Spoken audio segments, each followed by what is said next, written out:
نحمده ونصلي على رسوله الكريم أما بعد فأعوذ بالله من الشيطان الرجيم بسم الله الرحمن الرحيم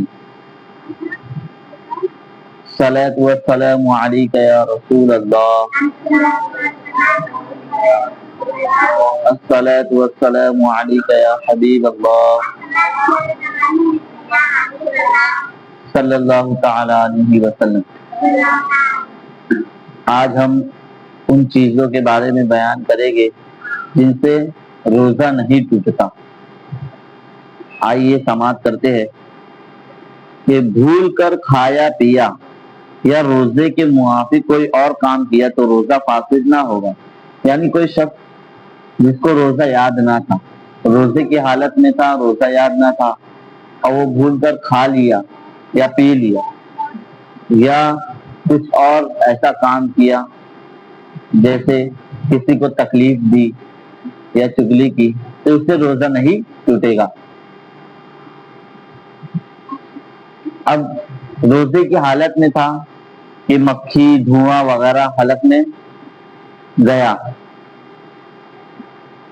تو اس صورت میں روزہ نہیں ٹوٹے گا، خواہ وہ غبار آٹے کا ہو یا چکی پیسنے کا یا آٹے چھاننے میں اڑتا ہے یا غلے وغیرہ کا ہو یا خاک اڑتی ہو اس کا ہو۔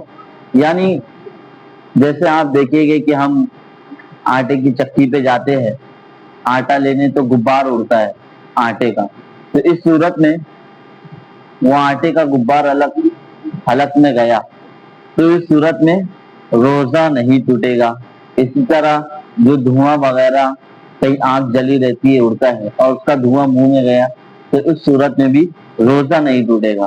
ہاں اگر قصدن خود سے دھواں حلق میں لیا پہنچایا یا کوئی غبار وغیرہ خود سے اپنے جان بوجھ کے حلق میں لیا تو اس صورت میں روزہ، اگر روزے دار ہونا یاد ہو، بشرطے کہ روزے دار ہونا یاد ہو تو اس صورت میں روزہ ٹوٹ جائے گا۔ یاد بھی کا روزہ تو نہیں ٹوٹے گا، یاد ہے اور جان بوجھ کے وہ دھواں حلق میں لے رہے یا غبار آٹے کا غبار حلق میں لے رہے تو اس صورت میں روزہ ٹوٹ جائے گا اگرچہ اس کا روزہ دار ہونا یاد ہو۔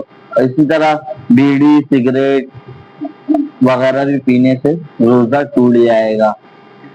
تیل یا سرما لگانے سے روزہ ٹوٹتا ہے یا نہیں؟ تو آپ دیکھیں گے کہ ہم روزے کی سنت یہ تیل اور سرما یہ سب لگانا، ناخن کاٹنا کیا ہے؟ سنت ہے، اور روزے کی حالت میں سنت کا کام کرنا بدرجہ اولا سنت ہے۔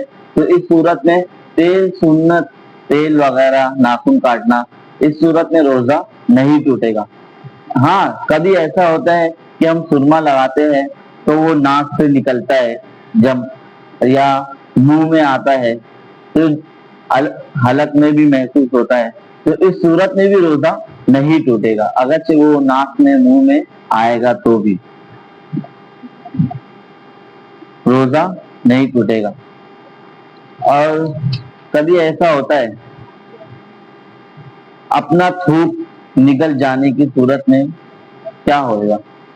کبھی بات کرتے وقت میں تھوک سے ہونٹ تر ہو جاتے اور روزہ دار اسے پی گیا یا منہ سے لال ٹپکی اور اس کی تار جو نکل لی تھی وہ ابھی تار ٹوٹی نہیں اور وہ اندر لے لیا، یا ناک میں ریٹھ آ گئی یا بلکہ ناک سے باہر ہوئی، ناک میں ریٹھ تھی یا اس سے باہر لٹکی، اس صورت میں وہ ناک سے اندر لے لیا اور وہ منقطع بھی نہیں ہوئی تھی، وہ اندر لے لیا، چڑھا لیا اور پھر نگل گیا، یا کھنکار آیا منہ سے کھانسا اور اس صورت میں بلغم آیا اور اسے نگل لیا تو روزہ نہیں ٹوٹے گا، اگرچہ وہ کتنا ہی ہو اس صورت میں روزہ نہیں ٹوٹے گا۔ مگر ان باتوں سے احتیاط کرنا چاہیے کہ یہ بہت ناقابل عجیب لگتا ہے، مگر ان باتوں سے احتیاط کرنا چاہیے اور یہ کسی کے سامنے کرنا باعث نفرت ہے اور پھر نفاس کے خلاف بھی ہے. یعنی اگر یہ کسی کے سامنے ہم ایسا کام کرتے ہیں، کھنکھاڑے گے یا ناک باہر آئے گی، تو یہ لوگوں کو دیکھ کے گھین لگتی ہے اور نفرت کا باعث ہوتا ہے. تو اس صورت میں یہ ایسا نہیں کرنا چاہیے اور لوگوں کے سامنے خاص کر کے احتیاط کرنا چاہیے. اور جو کھنکار وغیرہ ہے بہتر ہے کہ اسے تھوک دے. لیکن اگر کتنا ہی ہو کھنکار تھوک وغیرہ، اس کو نگلنے سے روزہ نہیں ٹوٹے گا. لیکن جان بوجھ کر ایسا نہیں کرنا چاہیے. بہت سے لوگ ایسے ہیں کہ جان بوجھ کر تھوک جمع کر کے اس کو پی جاتے ہیں، تو اس صورت میں بھی روزہ نہیں ٹوٹے گا، لیکن ایسا کرنا بہتر نہیں ہے. بھولے سے روزہ دار اگر بھول سے کھانا کھا رہا تھا اور یاد آتے ہی فوراً لقمہ پھینک دیا، یعنی منہ سے اگل دیا، یا صبح صادق سے پہلے کھا رہا تھا کہ صبح ہو گئی اور اس نے صبح ہوتے ہی لقمہ اگل دیا، تو روزہ نہ گیا. ہاں اگر نگل گیا تو دونوں صورتوں میں روزہ جاتا رہا. یعنی روزہ تھا، اب روزے کی صورت اس کو روزہ ہونا یاد نہیں تھا، اب اس صورت میں وہ کھانا کھانے لگ گیا، کھانا کھا رہا تھا، اب کیا اس کو روزہ یاد آ گیا کہ میں تو روزے کی حالت میں، تو وہ فوراً اس کو تھوک دے، فوراً جو لقمہ منہ میں لیے اس کو اگل دے. اور جو نگل چکا ہے اس کا تو کوئی وعدہ نہیں، لیکن جو لقمہ لیا ہے تو اس سے اگل دے. اور اگر مطلب صبح صادق یعنی فجر کے بعد، جو فجر کا وقت ہوتا ہے صبح صادق، اس وقت کھا رہا تھا یا اس کے بعد کوئی اور وقت میں دوپہر میں کھا رہا تھا، لیکن اس کو یاد آ گیا اچانک سے، تو اسے تھوک دے. اور اگر اسے یاد آنے کی صورت میں بھی وہ اسے نگل لیا تو اس صورت میں اس کا روزہ جاتا رہا. ہاں لیکن ایک بات یہ یاد رکھے کہ انسان جو کھانے کے ٹائم بھولتا ہے، یہ ایک بہت بڑی حکمت ہے، یہ اللہ تعالیٰ کی قدرت ہے. ابھی جو روزہ رکھا ہے اس کو جو یاد نہیں رہتا ہے، روزہ دار جب روزہ رکھتا ہے اور اس کو یاد نہیں رہتا ہے، یہ اللہ کی حکمت ہے. جب روزے دار کچھ چیز کھا لے یا پی لے تو یہ نہ سمجھے کہ میں کھا لیا، میرا روزہ ٹوٹ گیا، میرا روزہ مکروہ ہو گیا، یہ ہو گیا. یہ اللہ کی حکمت رہتی ہے. جب کھا لے اور روزہ یاد آ جائے، بعد میں یاد آئے کہ میں نے تو یہ کھا لیا، تو یہ نہیں سمجھے، بلکہ یہ سمجھے کہ میرے کو جو کھلایا وہ اللہ نے کھلایا اور مجھے اللہ نے پلایا. یہ اللہ کی طرف سے اس کو بھول ہوتی ہے. روزے دار کو اس کے دماغ سے، ذہن سے نکال دیا جاتا ہے. جو کمزور رہتا ہے خاص کر اس کے لیے، اور کمزور کے لیے حکم یہ ہے کہ اگر کوئی روزہ دار ہے اور وہ کمزور ہے تو اس صورت میں روزے دار جو کمزور ہے اگر وہ کھا رہا ہے تو اس کو یاد نہ دلایا جائے. اگر کوئی، پہلی بات تو یہ، کوئی روزہ ہے اور وہ کھا رہا ہے تو اس کو کھانا یاد دلانا کہ تم روزہ ہو واجب ہے. اگر کوئی دیکھے کہ روزہ دار ہے اور کھا رہا ہے تو اس کو یاد دلانا واجب ہے. لیکن اس صورت میں کہ اگر کوئی کمزور ہے، اس طرح لاغر ہے کہ وہ روزہ رکھنے کی ہمت نہیں رکھ سکتا ہے، چھوٹا بچہ ہے لیکن کمزور ہے، تو اس صورت میں، کمزور ہونے کی صورت میں اسے نظر انداز کرنا چاہیے تاکہ وہ کھا لے. اور جو تندرست ہے، اگرچہ بوڑھا ہے یا بچہ ہے، اس صورت میں کہ وہ روزہ رکھ سکتا ہے اور اس کا روزہ اچھے سے جائے گا، تو اس صورت میں وہ کھا رہا ہے تو لوگ اسے یاد دلائے، اس کا یاد دلانا واجب ہو جاتا ہے.